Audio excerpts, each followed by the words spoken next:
This is the Sunshine Journal's coverage of the Candidate Forum for County Commission, sponsored and presented by the Taxpayers Association of Indian River County. Starting off at our left, the incumbent for District 3, Joseph Earman, challenged by professor at Indian River State College, Stephen Hume, and 29-year-old businessman, David Shaw. Moving to our right, District 1 incumbent Susan Adams, challenged by Realtor Timothy Borden. Moving to District 5, incumbent Laura Moss, challenged by Tracey Zudans. And now, from the Taxpayers Association of Indian River County, President Lance Lunsford.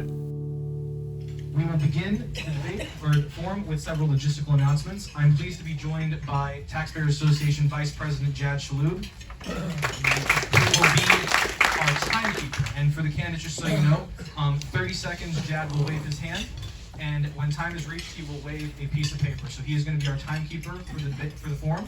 We're also joined by our board secretary, Susan Aguirre,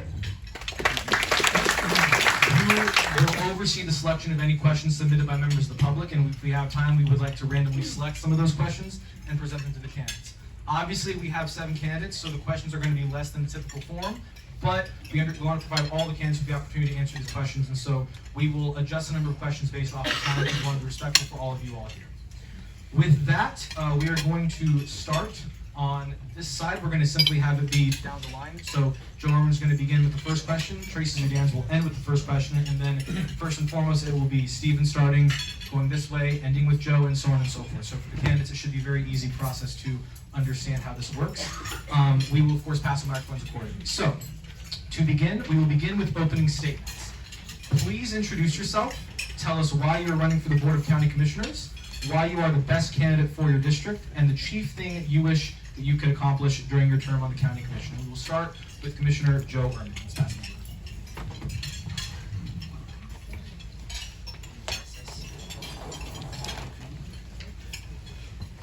Thank you, Lance. Thank you, everybody, for being here. It's a pleasure. It's an honor to be here. And it's an honor to serve as your county commissioner representing District 3. You know, when I got into this 4 years ago, I didn't know what to expect, but I have learned so very much and made such positive changes in the county that I'm very proud of our county, very proud of what I've done. Back in 2020, you know, I ran against a 2-term incumbent commissioner, beating with over 60% of the vote and by more than 20,000 votes. And I think the reason that's because people believed in me, and I think people still believe in me to do the right thing. May it always not be the most popular thing, but it's the right thing, and that's what I've done. I have kept my promises to you that I would be a strong leader, that I would make your concerns my priorities as to whether they're big or small, because they're important to you. And so if they're important to you, they're important to me. And I've done that. And I have worked tirelessly on everything from our infrastructure, our customer service, and working to save this precious lagoon out here. We've got a lot of projects in the works for that, and I'm very, very proud of that. But again, I have kept my promises, what I ran on in 2020, and I plan to keep those promises coming into the next 4 years, and I would appreciate your support.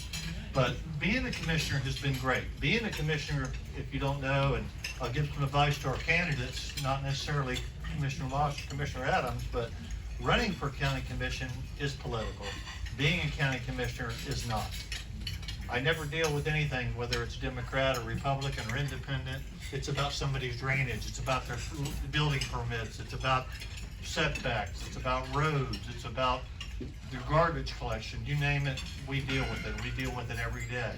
It's not always glamorous, but it works. And we do a lot of good things for people. And I'm very proud of those things that I've done to help people, no matter how big or how small those problems are. Is government perfect? No. We've got a lot of challenges ahead of us, and I'm ready to hit them head on, just like I was 40 years ago. And I'm very proud of my record and very proud of what we've done. And I'd be remiss if I didn't introduce my wife of 39 years, Liz. Sitting over there. She's been a big help and a big support. And you know, my family's been here since 1928 when my granddad moved up here from South Florida.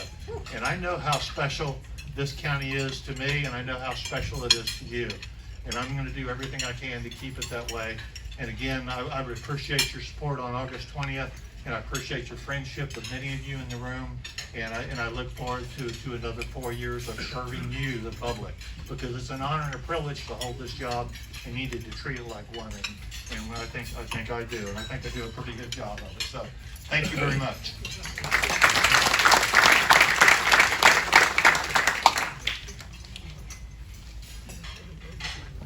Good afternoon, everybody. Hope everybody's doing well out there. My name is Professor Stephen Hume. I am here today to run for District 3. We are, in a time frame right now where this generation is coming up right now and trying to get involved in the community and get active out there in the community. Is really looking for that leader, and looking for the leadership, and it's not anywhere really to be found. We do see some good leadership in other places, but when it comes to the commission, we don't have that solid footing for the younger families and the people out there that really need to have a voice in this community. So they're ready and looking forward to the future here. But with that, I'm a retired Air Force veteran. I'm chairman of the Veterans Council of Indian River County, and that is what got me involved with the county and really got me to start to see what the different shortfalls were out there, not only for our veterans, but also our county in general. We really have to take the time to sit down and figure out who we are. And what I really want to bring to this commission is a vision and a mission. And that mission has to come from not only everybody in this room, but everybody in this county. We have to start to understand, who are we? 50 years ago, we knew who we were. It was a citrus community.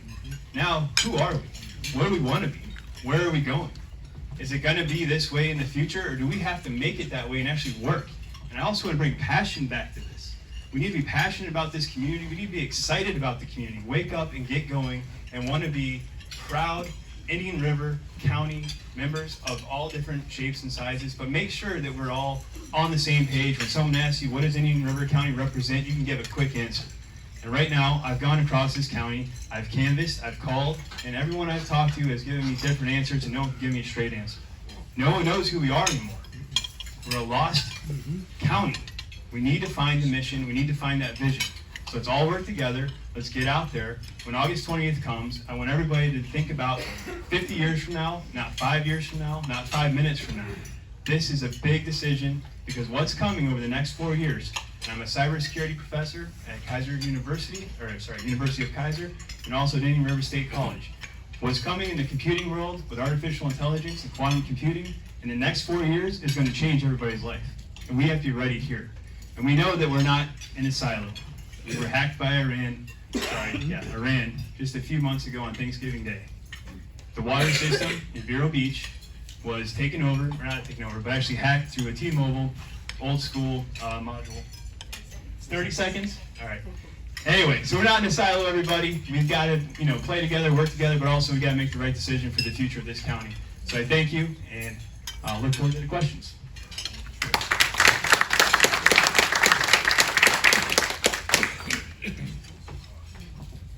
Hello, everybody. I'm happy to be here. It's an honor. I'm running for, I put my name in the hat for County Commissioner District 3. Start with, I'm one of 8. I'm actually the youngest. I have 5 sisters, so I learned the art of negotiation really young. And I have two older brothers that were college athletes, so I learned to keep my mouth shut and be wise with my words growing up. I also followed my brothers. I became a Division I athlete. I played at University of Maryland, and then I transferred and finished it out at University of Montana. And I came home after that. I tried out for the NFL. If you're an athlete, injuries. Injuries prevented that from happening. So I came home. I took over the Southern Division. We have a family business. It's pretty large. I managed the Southern Division down here. We first came down here about 15 years ago, so I've been off and on down here, living down here. The only reason I was leaving was because of college. So I've grown to love this place. I love Vero Beach. People would think it's a slow kind of nothing happening, but I look at that as a positive, because you can go down to Fort Pierce, you go down to Miami. They said Fort Pierce last year was rated as the 7th worst place in the country for families to live. So I don't want that for this place. I'm more in line. I like to keep Vero. I like smart growth. What brought me into this driving down 60, I'm seeing those expires, apartment complexes coming up. And hit me, where's the jobs?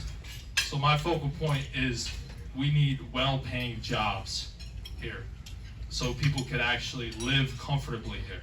Because you can't avoid it. Everybody sees what's going on with inflation. So everybody sees the housing crisis. It's difficult, and it made me nervous because I could see the inevitable with all these apartment buildings coming up. Where are the people going to work? It could lead to higher crime. It's just not. It's not something because I'm 29. I'm going to be getting married in a few months. I want a future. So my goal is to bring in well-paying jobs so people could actually afford to live here. And I want to control the growth. I don't think we need to keep building places for people to live. We need to bring the jobs first and then build for people to live. Because all I see being built lately is storage units, gas stations, and car washes. And let's be honest, those aren't well-paying jobs. So that's what, I'm not looking at this as a career. I'm not looking at this as a career. I'm actually looking at this as my future. So that's why I put my name in the hat. Thank you.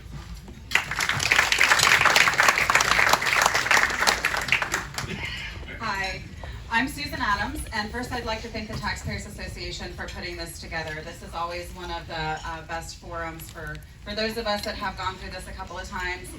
These things are always a little nerve-wracking, but the Taxpayers does a great job. So again, like I said, my name is Susan Adams. I am the County Commissioner for District 1, and I think one of the questions we were asked to answer is, why do you think you would be the best commissioner for your district? And I think what we need to be talking about is, why would you be the best commissioner for the county? Each commissioner has to reside in their district, but you don't just represent your district. You represent everybody in the county and the needs of Indian River County that are varied across from North County all the way down to South County. That being said, I grew up in Indian River County. I grew up in Fellsmere, own a business out there, and looking around the room, I know some of you in here will remember this. When State Road 60 was 2 lanes. When 512 was 2 lanes. And now we're looking at 4-lane roads. We're talking about 6-laning some roads. And the growth that has happened over those years and years and years is stuff that we have been able to incorporate into our county. We have been able to keep our quality of life in Indian River County. Everybody thinks of Indian River County as that small town. And that's what we want to protect. The truth is, we're getting impacts from the north and the south. People have discovered us. And I think, I say this all the time, as much as I would love to put a fence up around Indian River County, unfortunately, the legislature won't let us do that, so we can't. But what we can do is have the conversations that we need to have to talk about how we can incorporate growth. How can we make sure that what is coming our way is coming and integrating into our communities in a way that doesn't impact our quality of life? And I think we've done a good job of that. I think conversations continue to need to happen, and those conversations are happening, whether it's about infrastructure delivery, expansion, whether it's about service delivery. Those are the types of things that we need to be talking about, and those are the types of visioning projects and programs that are going on in the county right now. The county is going through a restructuring internally. A lot of things have come to light as far as being responsive to our community, being responsive to our businesses, being responsive to the residents. And the structure that we had was not one that made that easy or workable. So moving forward and changing those structures is very important, and having people in place that can help with that continuity is important. And that's one of the reasons that I'm running. I love this community. I love collaborating with the different organizations and bringing that voice to the table of collaboration, of problem solving. And if we are all in this together, and if we keep on the right path and we keep doing the hard work, Indian River County will be the quality of life and the quaint place that we love.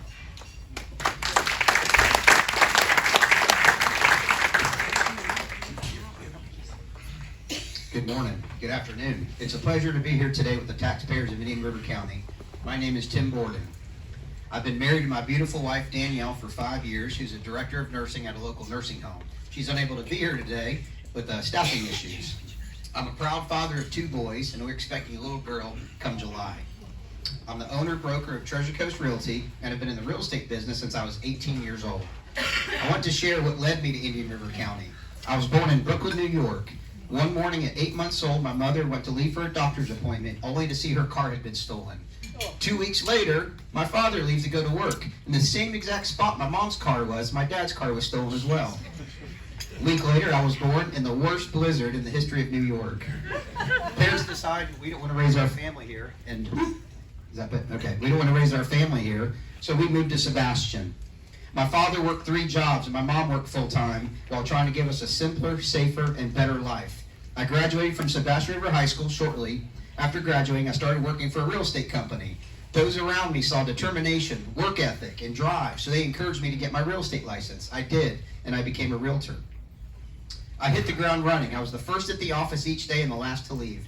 I loved helping people make the biggest financial purchase of their life and developed many relationships. One of the questions that has been asked over the years is, where do you see our area in the future? I heard the question so much, but never really gave it serious thought until recently. So I enter this race and asking you guys the question, where do you see our county heading? Where do you see us in 5 years? Where do you see us in 10 years?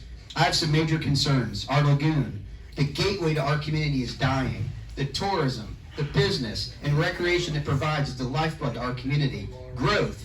The University of Florida projects a population of 205,000 people by 2030 and 267,000 people by 2050. We are currently just around 165,000.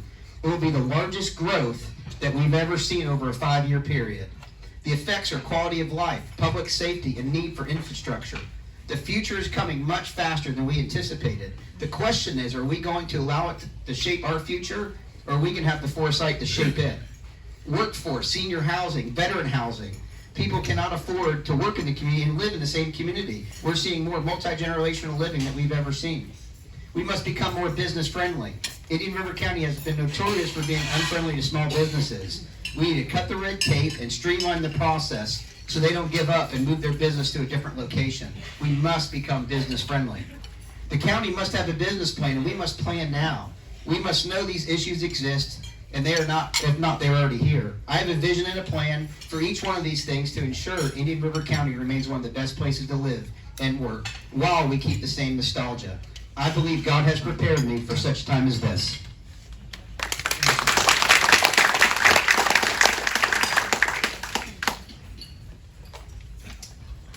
Laura Moss, and I have so enjoyed public service that the question of myself is, why didn't I start sooner? And honestly, I wish I had. I'm a Stark, which was a surprise to me, but I confirmed it before I left City Council. And by the way, for those who do know me and voted for me in 2016, 2018, and 2020, when I came in first in every election, thank you very much. Appreciate it. And for those who don't know me, what I meant by historic is I am the first woman to start a city council career as mayor. Day one, hit the ground running. In fact, they used me, and that CC Palm used me as an excuse to not have 3-year terms. They said, you can learn that job in 2 years. Laura Moss did. So I always appreciated that. I love the job. I don't look at it as, I'll backtrack. I reinstituted Coffee with the Mayor at that time. It hadn't been done in 10 years. The reason being, I wanted an informal venue for people to come and interact and ask questions and be available. And in addition to that, I'm known, and the press has said this, that I go out to the community. If you haven't met me, you will. So it truly has been a joy to me to do all of that, just to be part of our community, and we do know who we are. We're a very special place. And I don't say that lightly. We've all seen it. I mean, the traffic has grown tremendously. A number of people have moved here. When I talk to people now and ask them how long they've lived here, they say, I've moved here in 2019, 2020. A lot of people have moved here recently. So we need to incorporate them as best we can and preserve the special quality that we've always had. So that's the mission. That's the mission. And I think I'm the best qualified to do that.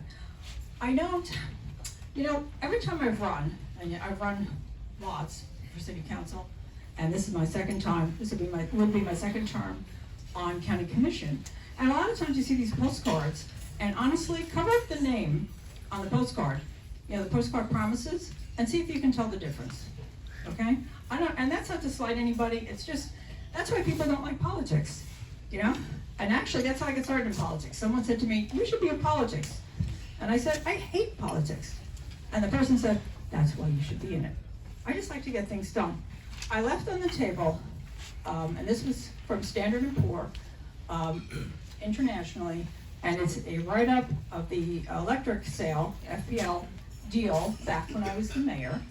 So that's the kind of thing, I put on postcards, not vague, not specific promises that may or may not happen. You don't have to guess what I'm going to do. Thank you.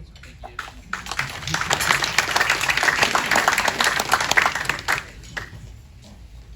right, I've got a lot to get across, so I'm going to try and be concise here.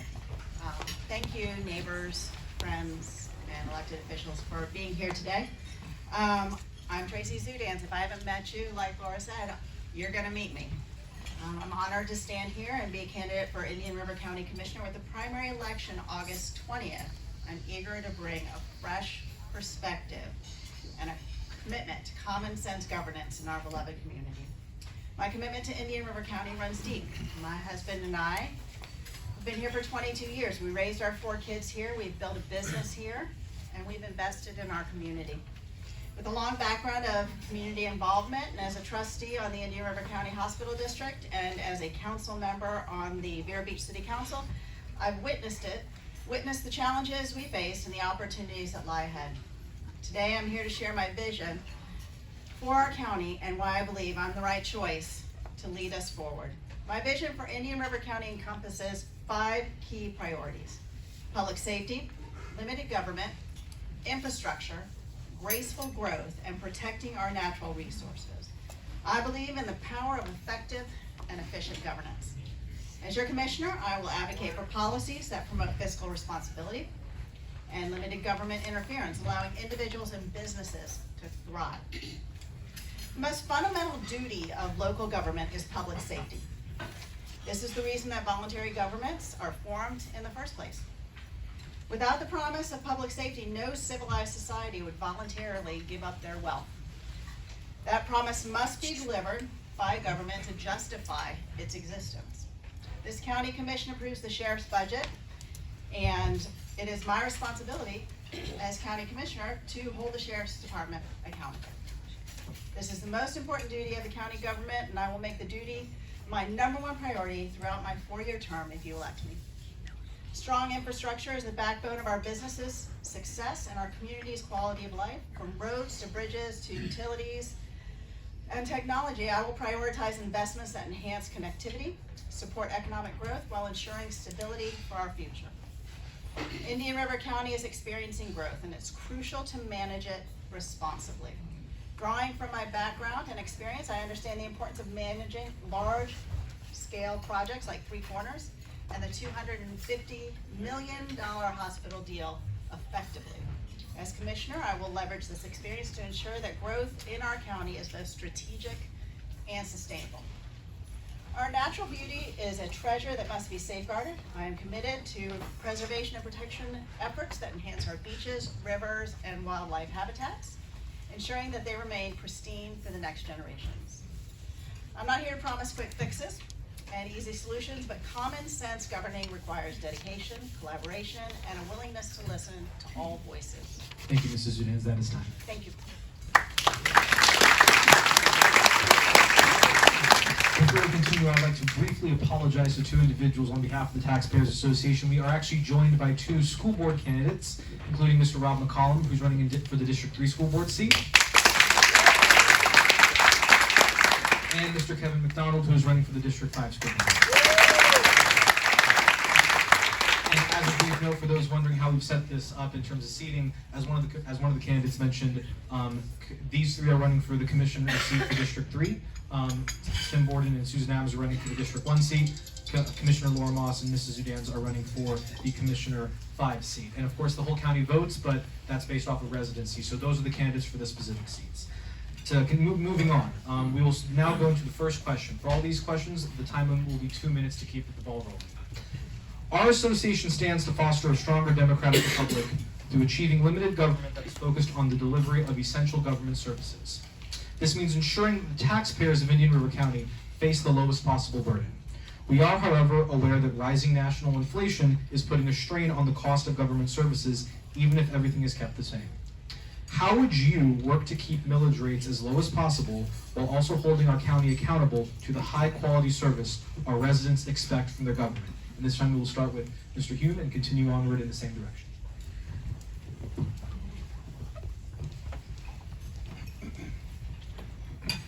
All right, here we go. This one's simple. Strategic plan. 20 years, no longer than that. We have not had a strategic plan. Public safety, great. Infrastructure, great. Updating policies and procedures, all great. Without a strategic plan to actually get us there and understand what it is that we're trying to do, it doesn't matter. The first day when I get into that office is I'm going to make sure that we get a strategic plan going. Right now they're working on that, but without a commissioner up there that's able to actually see it through, follow it, understand it, and actually execute it, it doesn't matter if you have every workshop in the world. You have to have a strategic plan in place to make these priorities successful. That is where this all starts, and it's where we have failed in the last 20 years. That is part of the reason why we don't know our identity. We don't have a vision. We don't have a mission because we don't have a plan. We need a plan. So from that, we'll be able to get into the ways of making things better, and part of that is making sure that our infrastructure is fixed, right? That can bring down prices on things. If we are trying to put a Publix out west, and we constantly have to figure out, can we do it? Everybody keeps going to the Publix on 58. That causes more accidents, more time from the service members and first responders being there. That's more money going out of the system. We can fix this by making it easier on everybody by having a plan in place for the sheriffs to follow, the paramedics to follow, the firefighters to follow. We are responsible for that.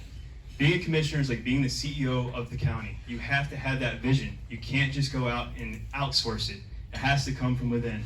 And to make that happen, I promise on that first day that I will go to every office, make sure they're run efficiently from the bottom up. When I worked for General Welsh, the Chief of Staff of the United States Air Force, he taught me that one thing. Leadership comes from the bottom up. Thank you.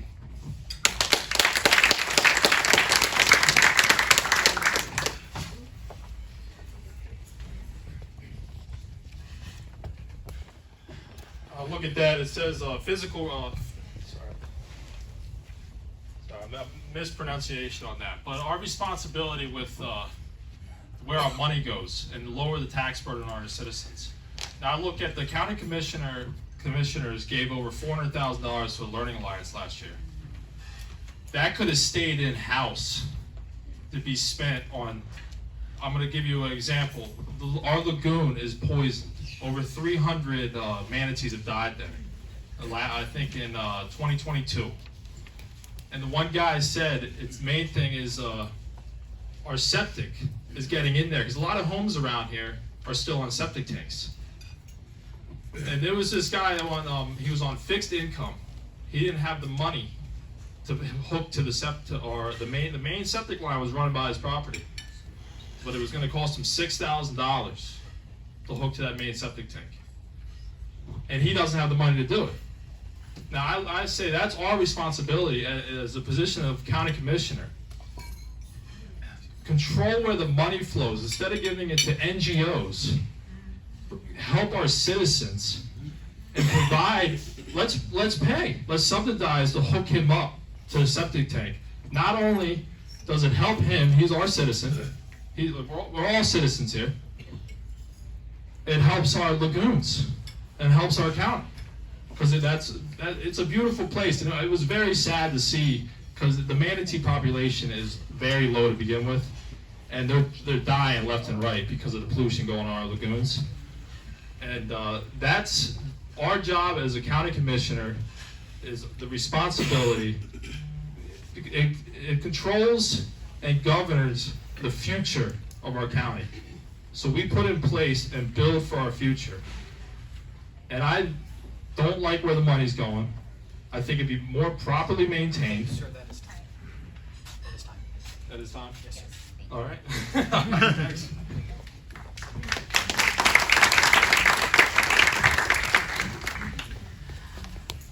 You know, the residents of Indian River County deserve low taxes. And I'm proud to say that Indian River County has one of the lowest tax rates in the state of Florida. We have the lowest debt per resident in the state of Florida. But we have to be vigilant if we want to ensure that that continues into the future. We must plan for infrastructure.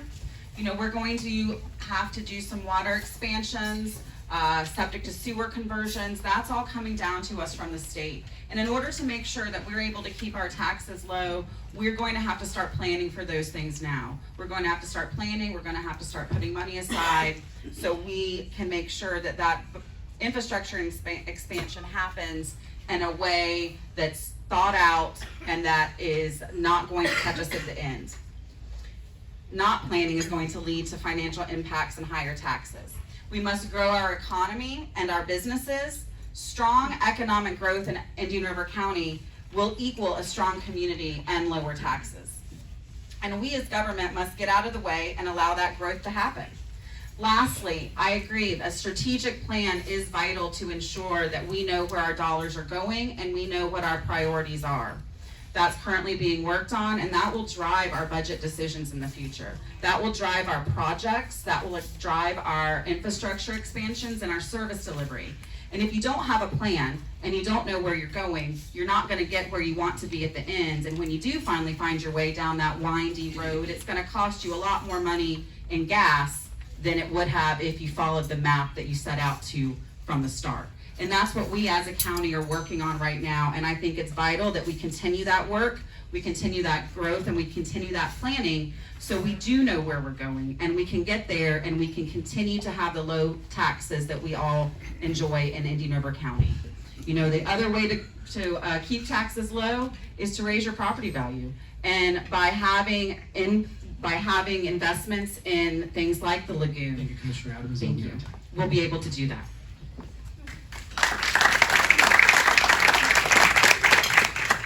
One of our main jobs as a commissioner is being fiscal responsible, right? So I want to read a quote from Benjamin Franklin. It says, "By failing to prepare, you're preparing to fail." So why did it take 20 years to actually become and have a strategic plan? Why hasn't something been in place for the last 10 years, the last 20 years? Why are we just addressing that now? It's been a lack of leadership. One of the things that I love is when I go to a closing table and I'm selling a house and then we're doing the prorations, and somebody from up north looks and sees how low our property taxes are. Well, you know, they're buying a $400,000 house here and their taxes are about $4,000. They're sold a $400,000 house up in New York and their taxes are about $10,000. So that's a big draw, a big draw to our area. And we must keep taxes low. One of the things that I think is very important is as we deal with growth, the big thing people are worried about, well, how's this growth going to be paid for? So one of the things that I think we need to do is we need to create a position at the county that all they do is go and worry about grants. Other government bodies have done this all across the state. On the West Coast, there's a municipality that just hired a coordinator in July. They've already secured $23 million in grant funding. Our county employees are overworked. They don't have the time to do this. This is a full-time job. But a little bit of salary can go a very long way in saving us tax revenue. Those are something that I think we need to start addressing immediately. We do got to look at the lagoon. So I don't know if you guys have looked at the lagoon report card. If you go to savethelagoon.org, it's the worst it's ever been. Done? I'm sorry. Oh, if you guys check the website out, how did the lagoon get in this shape? You know, how did it get to this point? Why did we let it get to this point? And there's things that we need to do, and there's grant money for that too, to save taxpayer money, save the lagoon. We need to put a water filtration system. We know where the water funnels, we know where it drains. We need to treat that water before it hits the lagoon that kills. Septic systems. We know Governor DeSantis just signed 2030 in play. We need to go get grant funding for that to help these taxpayers that can't afford it to go ahead and get grant money to convert from the septic to sewer. Thank you.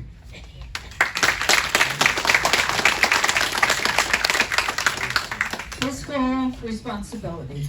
We needed to shake it up, and we have. And by the way, I'm in my first term on County Commission, as is Commissioner Earman, and Commissioner Adams is in her second term. So none of the three of us were here anywhere near 20 years ago holding this office, just to clarify that. But by the way, with the new county administrator, that's what I mean by we needed to shake it up. We're new, he's new, we needed to go outside that building, and we did. And it wasn't easy. It was a fight. You can watch it. It's on video. But we are currently engaged in a number of studies that all of which involve fiscal responsibility. And I'll tell you what they are. It's a long list, so be patient. Employee compensation study, Parks and Recreation Master Plan, evaluation and appraisal of the county's comprehensive plan, lagoon management plan, strategic plan, we're doing it, urban service area boundary evaluation, impact fee review, utilities master plan, stormwater master plan, vulnerability assessment, economic development plan. All right, they're all underway. So we are doing it. We needed to shake it up. We're shaking it up. Beyond that, with regard to CSAC, which is, and I have to look, by the way, you should be standing over here with the timing. You have to look this way. This is not a good setup, is it? It's not. CSAC, which is Children's Services Advisory Committee. That was my beat for the last 2 years, and the staff at the time had recommended that we double that. So we didn't. In fact, we didn't increase it by any percentage other than the tax roll increase. And we didn't. We could have gone up incrementally. We did not. We voted not to do that. But we're also making a lot of very positive changes in that, which I demanded. Having sat there, I said we need more accountability. You need to balance what we are trying to help people, what we're trying to do to help people, with the taxpayers' needs. So. Well, I can't see when that's the point.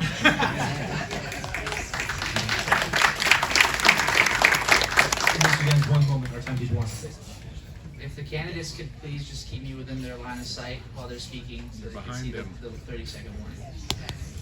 Ms. Zudans, please. All right, fiscal responsibility. Less is more, that gives you more freedom. Less bureaucracy, more freedom, more prosperity. Less taxes, more freedom, more prosperity. Less regulation, more freedom, more prosperity. Ringo Starr said, anything government touches is crap. Get government out of the way so that we can be prosperous. And one of the things that we need to do is focus on what government's #1 job is, and that is public safety. So, we're better safe than sorry. There's a fear out there based on what's going on elsewhere. We don't want to be Miami. We don't want to be New York. Okay, we're not going to let that happen here. There's a fear that our police, our fire, our judges, our prosecutors are going to be unresponsive and unaccountable. Not on my watch. We're not going to allow lawlessness to happen, and it is our responsibility. It is a fiscal responsibility to protect our public, and I promise to do that. Amen. Thank you for that.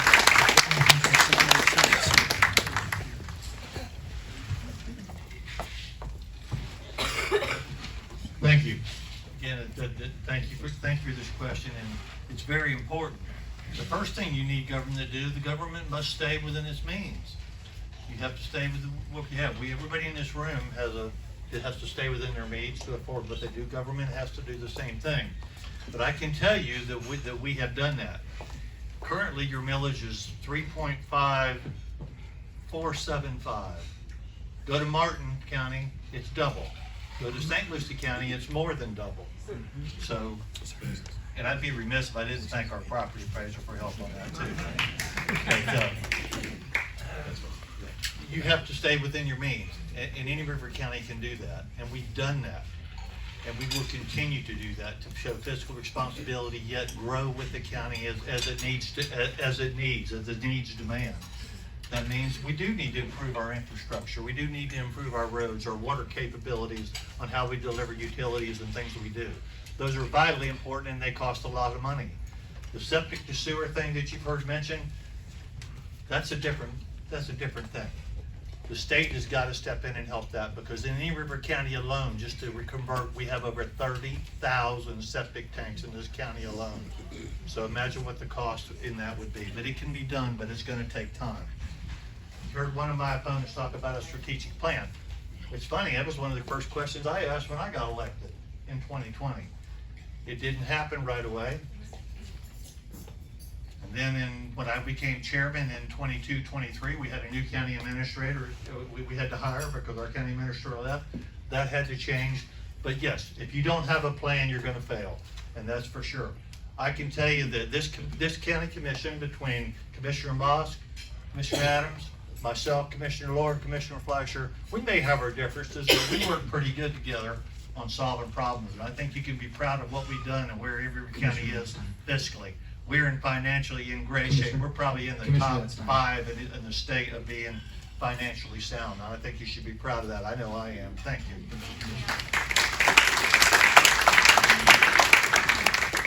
Thank you, everyone. It is no secret that, on to the next question. It is no secret that many conjoined issues face our county. Affordable housing, planning and zoning for the anticipated population growth, managing our stormwater and wastewater utilities, children's services, the list goes on. One issue underpinning all of this is the need for visionary economic development that will promote good-paying jobs for our residents. This is critical to keep wages growing and create viable opportunities for entrepreneurs and small businesses throughout the region. How can our county better attract industry that will improve our quality of life and foster a better business landscape for the people of Indian River County? We will start with Mr. Shaw and continue in the same order. I'll keep this short to the point. We're living in a new age with technology. So I think our new jobs, we got to get into the tech. We got to get some tech jobs here, because that's where the money's at nowadays. That's where we're heading, and we gotta invite them. I mean, Florida is one of the best tax states, so you can't tell me we can't get some of these tech companies down here, some jobs down here. That's what I'm running on with the jobs. Now I hear affordable housing, and I get a little scared about it, because I look at what the country I look at affordable housing. That just means government housing, and it's Section 8, and it's not doing too great in most places in the country. So I want to start with the jobs, so these people can actually live here. I'm in more line with, it's a privilege to live in Vero Beach, and it's smart growth, and we have to provide well-paying jobs so people can live here comfortably. That's all.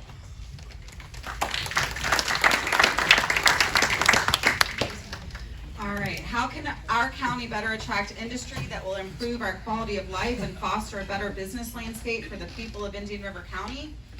That's pretty easy. Get out of the way and let business do business. You know, in business, time is money. And if you have a process that is costing you time, it's costing you money. And the less money you have because of the different things hoops you have to jump through with government, the less money you have, and the less money you have, the less investment you can make in your business and in your community. So the short answer is, get out of the way. The longer answer is, what do we have and what can we do to help do that? You know, we can try to attract a large employer. We could do what other counties have done and try to bring somebody here. Or we can invest in the little guy and the small businesses that we already have. If each business in our community were able to add 5 or 10 more people to their employment base, we would be doing a lot more for our community than we would be doing if we were to attract a business that might not be tied here, that might just be looking for the next big payout from another county down the road. So I truly believe in helping our small businesses and growing our small business. That's the key to having a robust economy. The other thing that we need to do is we need to look at what we have in this county, and we need to capitalize on that. Everything west of I-95 in Indian River County is an opportunity zone.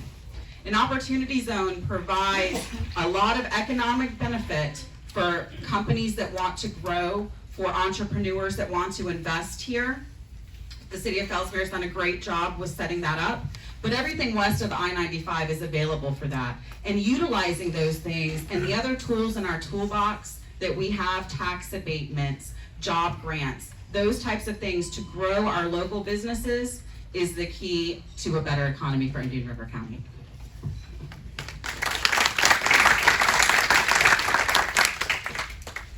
It's no secret with businesses, Indian River County really isn't the friendliest place to get some permitting projects and open a new business here. A lot of businesses give up before you even get to open, just because of the process and how long it takes. Once again, why hasn't anything been done about this? Another key is having relationships with the other governing bodies, Sebastian, City of Vero Beach, Indian River Shores. Here's a quote from Henry Ford. It says, "Coming together is a beginning, keeping together is a progress, working together is a success." So when we work in partnership with these other municipalities and start bringing jobs, start bringing growth, and we work together at that, things are going to be so much better. The county is like a big family tree, and the county's at the top of it. We got the cities, we got this, we got that. We just all work together. If we're all fighting, we all have different vision, it makes it real tough. We know growth is here. It's no secret to spend a bunch of money for traffic studies, this and that. I took my son to school this morning, and it took me 26 minutes to get from US 1 to 66th Avenue. Because the traffic was so built, it was so backed up. It's here. It is here. And I want to ask you guys the question one more time. Are we going to allow the future to shape us? Or are we going to have the foresight to shape it? You know, where are we going 5, 10 years from now? It's very important. It's important that we bring business here. Small business. Small business is the backbone of our community. Housing. The median single income house is $28,770 according to the 2020 U.S. Census. The average rent right now is $2,300 a month.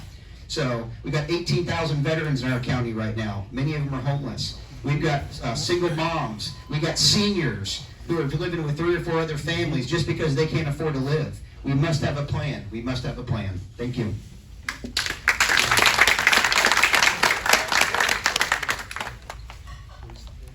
And with regard to the economics for shaking the ball, I'm going to come stand by you, and that way I can say, stand. But yeah, I'm supposed to be looking at them, not at you. That's how it works. Yeah. You tell nobody is running for office. I don't know. Sorry. I really don't know what you're doing. Yeah, seriously, as I mentioned earlier, one of the studies is the economic development plan they'll be coming up with. We're also streamlining the permitting process. It's been computerized, a few glitches up front, but that's to be expected. In fact, just last week, and this is Commissioner Earman and I met with one of the business owners who had a problem. He was gracious enough, really superlative gentleman, and came up with a whole presentation of how what he would expect, how it could be better. We reviewed the whole thing, and by the way, the county administrator was there too. The new county administrator, I should say his name, Mr. John Tukanich. He's a ranger. He's tough enough. He's doing a great job. Also, we've looked at or talked about, or I've thought about. Then this is the Indian River County Chamber of Commerce. The county commission has been relying on them in terms of economic growth for quite a while, and it may be time to reevaluate that relationship and perhaps be less reliant on them. And as far as industry goes, attracting industry, that, I don't know, I don't like that term, and I'm out all the time, and I've met people, with all these people that have come in, this big influx, guess what? Some of them are business owners, and I'm thinking of one couple right now that I met recently. They own the mattress store on Main Street in Vero Beach. So, when you see all these people, a lot of them are, they're small business owners. You're not just attracting people, you're also attracting business when you have more people here. So I think that, we're doing a good job, addressing these concerns. It is important to have a strong economy. I think we've got it. Thank you, Commissioner. Thank you.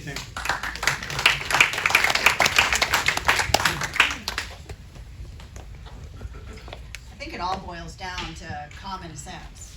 We want graceful growth. We don't want more strip malls and storage facilities.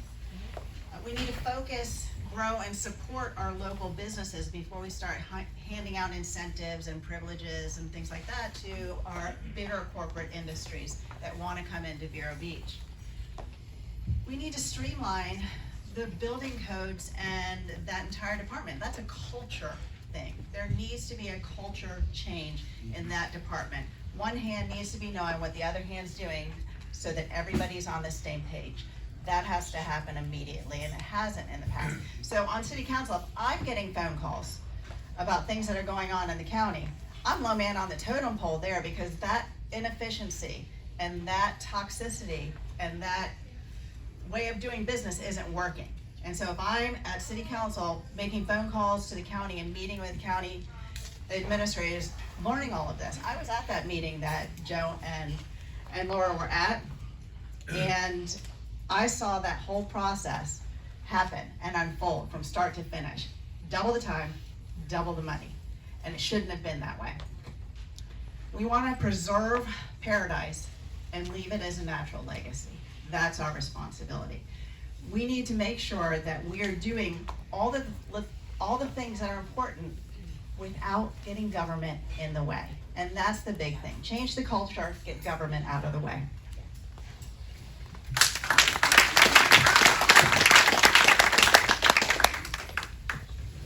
Again, thank you. There's a lot of truth to that. The way you can track business sometimes is get government out of the way. Look at your regulations, look at your permitting process and all that things that you do that may not be business friendly, or maybe they're antiquated, or maybe they're slow, or maybe technologies is not improving the service, your service capability.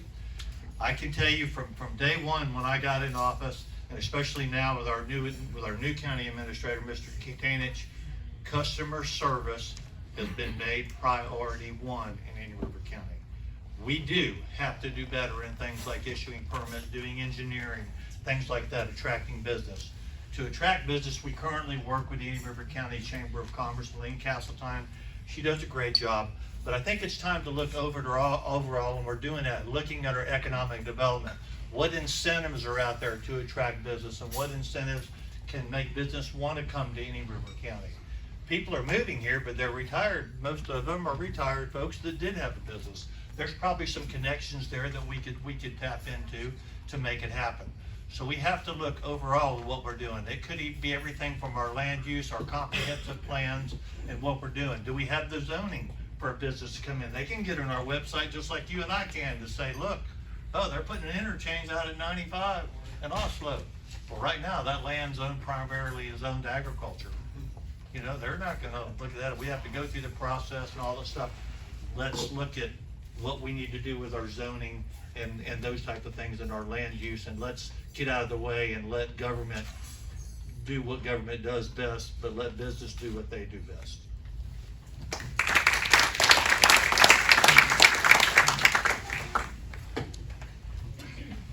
All right, as we've heard, permitting department is not the greatest, right? So we all know that, so let's not beat the dead horse. Let's go ahead and look at what our commodity is in the county. What we have here that we haven't tapped into yet. I love to call it a place where I work, Indian River State College. I used to have 5 to 10 students about 4 or 5 years ago in my classes. I teach cybersecurity, computer programming, and digital forensics. I have 27 seats, and because of the Promise program, I have 27 students in every single class. It is time to start going after this commodity. How do we get the jobs here? Have employees for them to come here. Give them incentives. Work with the college. The college is ready to go. The college is ready to explode over there. That Mueller campus is about to put in housing for its own workers. It's going to grow at a rapid clip that you haven't seen before. We need to be ready. We need to have jobs for those students. We don't want to export those out. And how do we get a tax base? Have people that can afford the housing. You don't need affordable housing if you have a job that can pay for it. Those students are the future. They're our commodity. They're our grapefruit. They're our oranges. That's where this is going to grow. That's how this is going to work. We have to partner with that college, and we have to take the time to realize what we have. And that just takes looking around, making some calls. It's easy. Let's do this.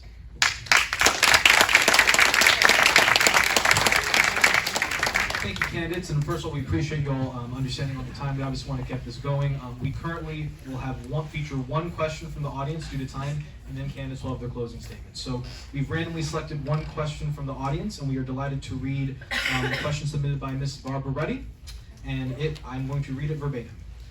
Candidates. It was reported that the county recently decided not to pursue quiet zones for Bright Line at this time. The reason being safety. St. Lucie and Martin County said they would give it more time before making any decisions. Would you please tell us how likely you are to pursue quiet zones? And we will begin with Commissioner Adams and then keep going, ending with Mr. Shaw.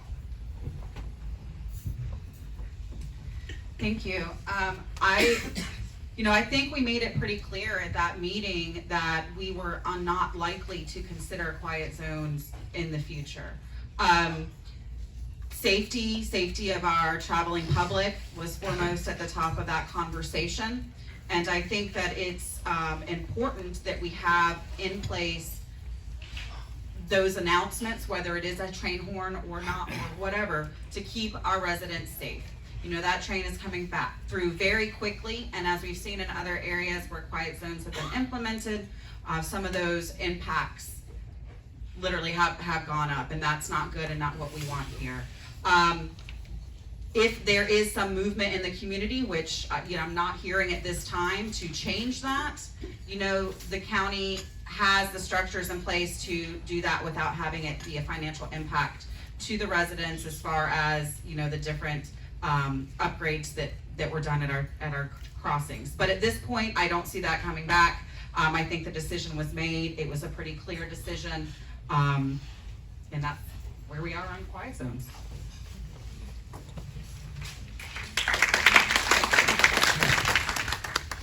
Well, the first thing is, first priority is safety with the train. And then second is our quality of life.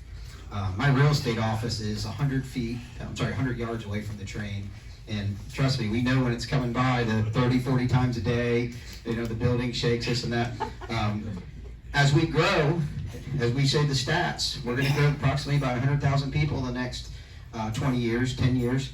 And it's very important that our quality of life remains the same, right? That we remain that quiet, nostalgic community. And that's the reason why we all moved here. So I know it's something that they're not addressing, but it's something we need to relook at, because quality of life is the second most important thing next to public safety.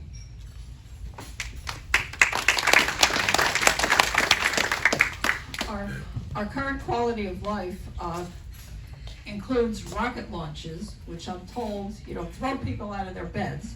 I don't know if that's true or not. I haven't been thrown, but that's what people tell me, and I've seen it. I've seen it in writing. But in all seriousness, a woman was just killed last week, and I don't know if it was a suicide or what happened, but it was in the dark.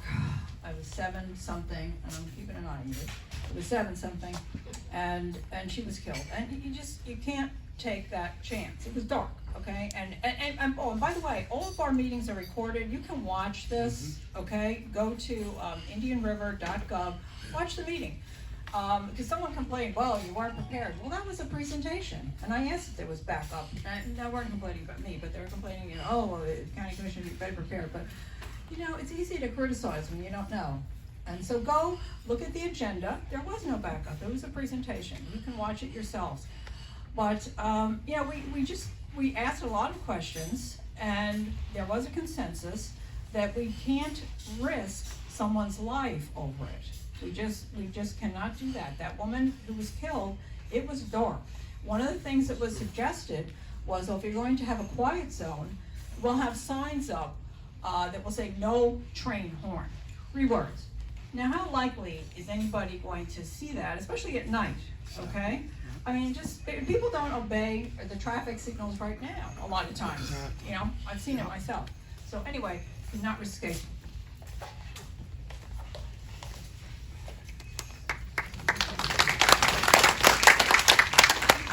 I'm going back to better safe than sorry. Number 1 rule of government is public safety, and that is key and paramount. The other part to this whole thing, and county commission taking public safety first, is there are other municipalities along the railway. So you can't have the county say we're gonna have a quiet zone and the city of Vero Beach and Sebastian not be on the same page.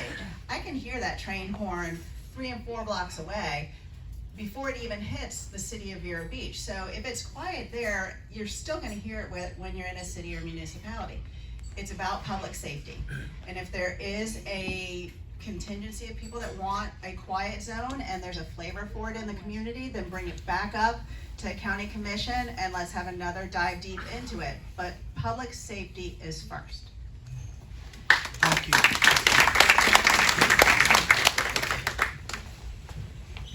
That's a great question. I think that's one that was pretty much decided by the board and I was, Commissioner Laura and I were very outspoken with regards to this.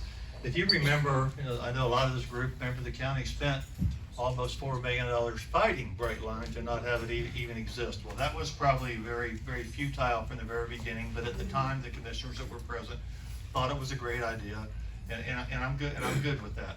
But what we were successful in was getting $31 million in upgrades. The crossings that you see in Indian River County, with the exception of 2 that are hybrid, I think one's at 17th Street and one's in downtown Bureau, I don't remember which road, but we got $31 million in upgrades. Our upgrades and crossings are better than you'll find in St. Lucie, Martin, and even Brevard County.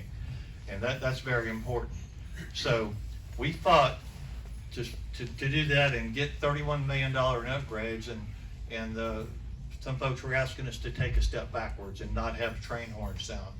In the name of public safety, and I'm all about public safety, spending over 35 years on the fire rescue department, and my youngest son being a sheriff's deputy, it's very important to me. I've probably been to more train accidents than most of you in the room can imagine over my 35-year career, and I never saw the train be at fault once, because it was for some reason somebody being careless or somebody just being something stupid. So I wasn't prepared to limit our public safety ability in that.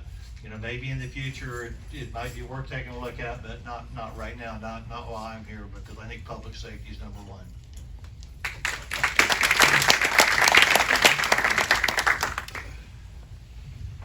All right, again, a recurring theme, public safety, 100%. I was at that meeting as myself, the railroad people, and the commissioners. So I listened to that in great detail. And what came out of that really took me aback was the railroad asked why we hadn't applied for any safety grants.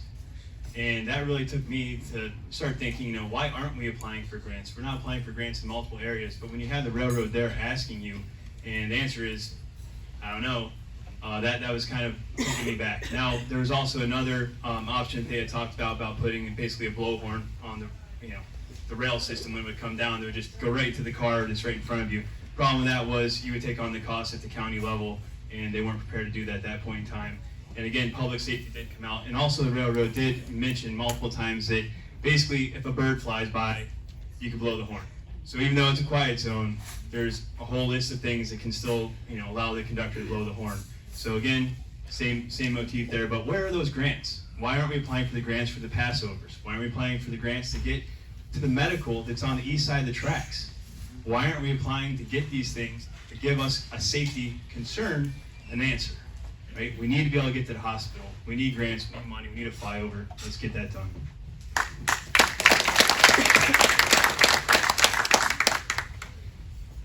All right, I think it's pretty much unanimous. Public safety is a priority. I know, I think it's coming through there about like 70, 80 miles an hour, if I'm correct. I would like a horn, that gives me a warning. I don't want to just be blindsided. I'd like to know what's coming. So I'm sticking with public safety. So short and sweet.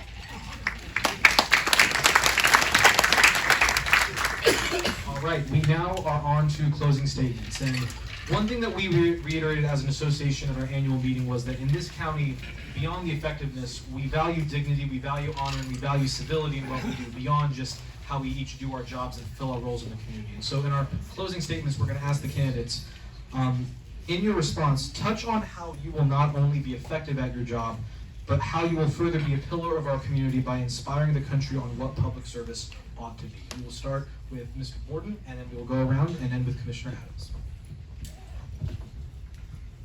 Thank you. In 4 years from now, my goal is to be here talking about our accomplishments, not things that we have to do. We need a business-minded commissioner, someone who has set goals and budgets, makes a business plan, and executes on it. I have a plan to help the community grow without growth hindering our quality of life and without raising our taxes. I have a plan to help our lagoon for funds from state and federal government to replace septic tanks and sewer lines that were within statistical areas of major threat, to treat storm water before it hits the lagoon, to develop a partnership with local schools for them to do community service and do beach cleanup. I have a plan for housing. It's not the county's job to go build housing, but it's our duty to make it appealing for a developer, cut some red tape, and make it an easier process. It's going to take a public-private partnership. We can call it with help with workforce, seniors, and veterans. I support the dream of home ownership. I have a plan to help us become more business friendly. We just need to make it more appealing with the time it takes in projects, permitting, internally become more customer servicely oriented. It is our duty to help and ensure those businesses get off the ground in a timely manner. Let me ask you, if you were in a championship game, down by 1 point with 5 seconds left, who do you trust to take the last shot? Jordan was 6-0 in the finals, and it wasn't that game or that last shot that made him great. It was his hard work, dedication, and visions and goals of preparing for that moment. Our community faces many growth, housing, and lagoon issues. Wouldn't you want someone who has worked their entire life in real estate leading the way? Like Jordan, I'm willing to take the shot and lead us to victory. I know God is calling me for such a time as this. Thank you.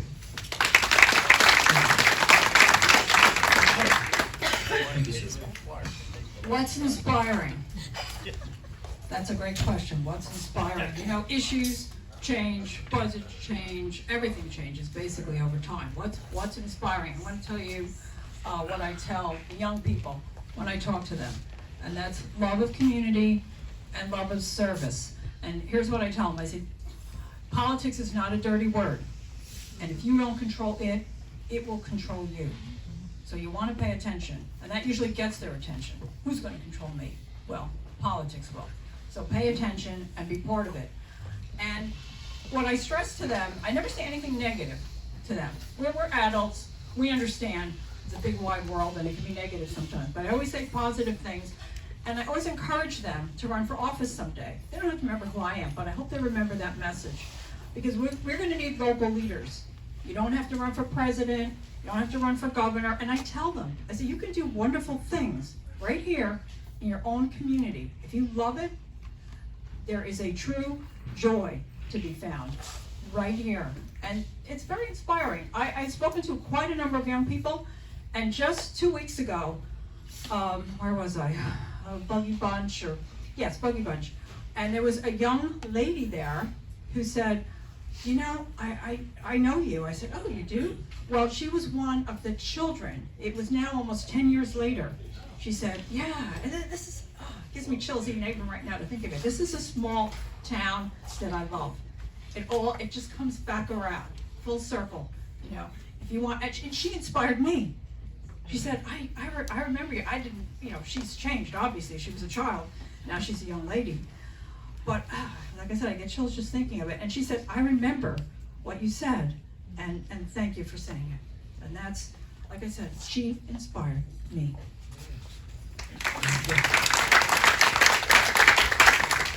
Thank you, Commissioner Moss.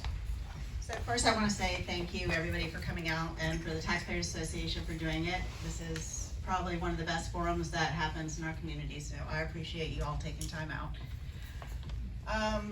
You all have heard where I stand on things. You know, as we bring this forum to a close, I think it's important that you heard what my vision for the county is. I always have a listening ear, and I have a long-term commitment from the time we moved here 22 years ago of being involved in our community, whether it's through philanthropy or elected office. I had the background and the knowledge and the relationships with other municipalities and leaders in this community to get things done at a county level. And so I ask for your support. I can't do this journey alone. I ask for your vote, and I ask for your input. On August 20th, to get out there, I need your trust and your partnership. So I'm relying on you to put those things in place. And thank you so much for, again, taking the time out. And God bless Indian River County.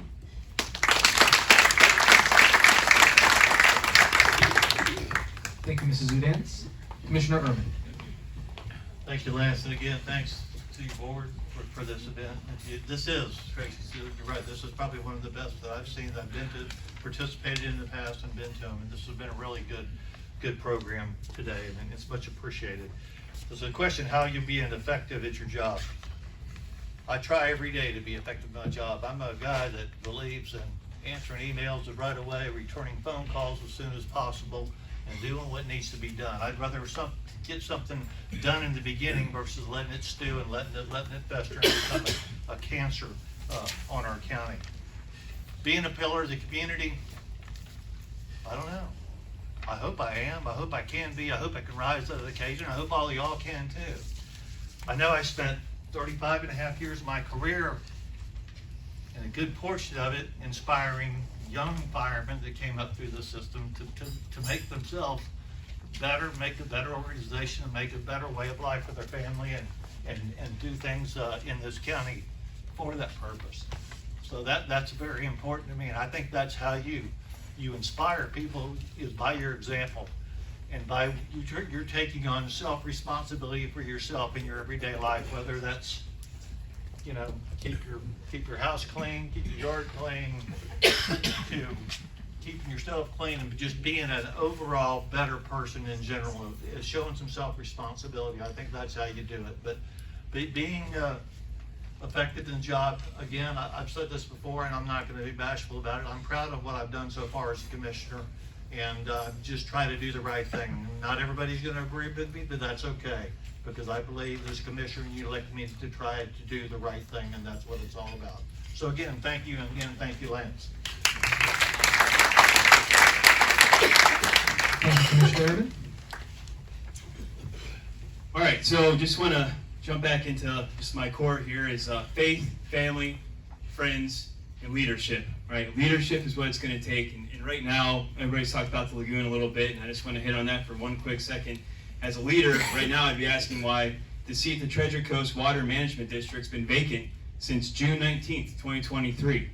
We don't have anybody up there representing us. Why aren't we making more noise about that? And with that leadership, I would like to move on and ask for your vote August 20th. And I'd like to sit here and thank Lance and your board for having us here. I'd also like to thank the biggest endorsement I have, my wife, Tori Hume, and our third on the way. We have two kids born and raised. With that as well, my leadership has been seen, not only at the local level, but at the federal level. And I want to thank the endorsement of Congressman Brian Mast for this as well. And I also want to thank the Realtors Association of Indian River County for endorsing me as well, because of that leadership role and the leadership skills that they see. So with that, I thank you all. August 20th is a big day for this county. Get out and vote, and I hope to see you all soon. Thank you, Mr. Hume. I'm coming from the younger generation, so my vision is always the future. So I'm trying to have a future. I want to have a family, I want to have kids. So I'm coming as my plans are always based around a future for the community, a future for me, a future for my kids, a future for the generation beyond. So I don't have any political prowess. I mean, obviously, this is the first thing I ran for. I look at that as a positive. I have no friends in this realm. You know, I'm in nobody's pockets. I'm not trying to look for friends. I mean, I'm a friendly guy. I mean, I'll be your friend, but I'm not at the mercy. I'm just a regular citizen that put his name in the hat, and I'm executing my right as an American citizen. So, thank you.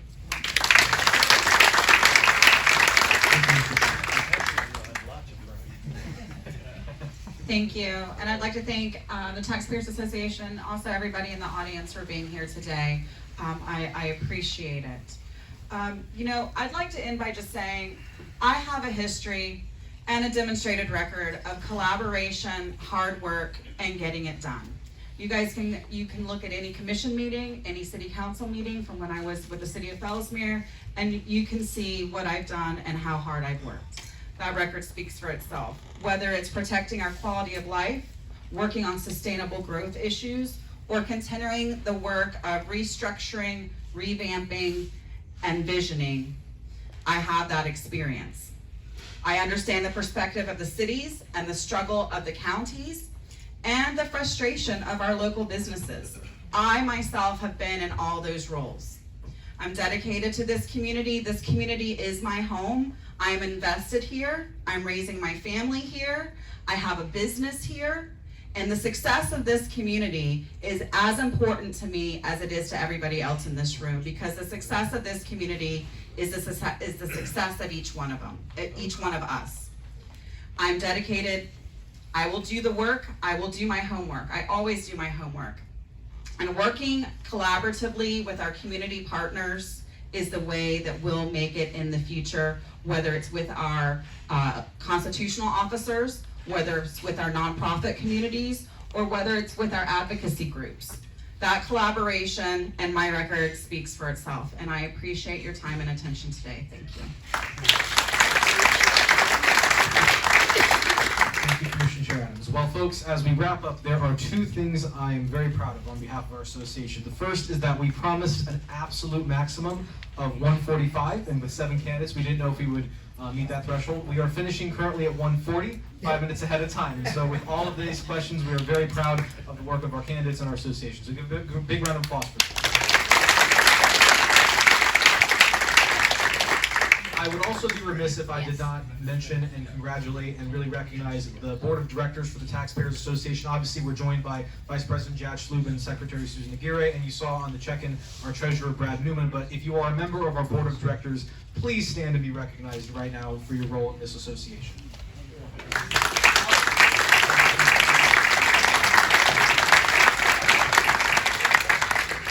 And as we end, there's one thing I think all of the candidates and us can agree on, which is on August 20th, it is important to make your voice heard as a citizen. And so forums like these, one thing that we try to foster is to get our members and get members of the community really out and engaging with your elected officials. And the way that you become a citizen, the way that we fix our country, the way that we make this county a pillar of our nation is by coming out to events like this, voting, being informed, being engaged. And for our candidates, I think something that is often overlooked is that regardless of if you're an incumbent or a new candidate, it's such a difficult effort to run for office, and I'd like to just thank all of you for the act of just running for office. It's a very difficult endeavor, and I think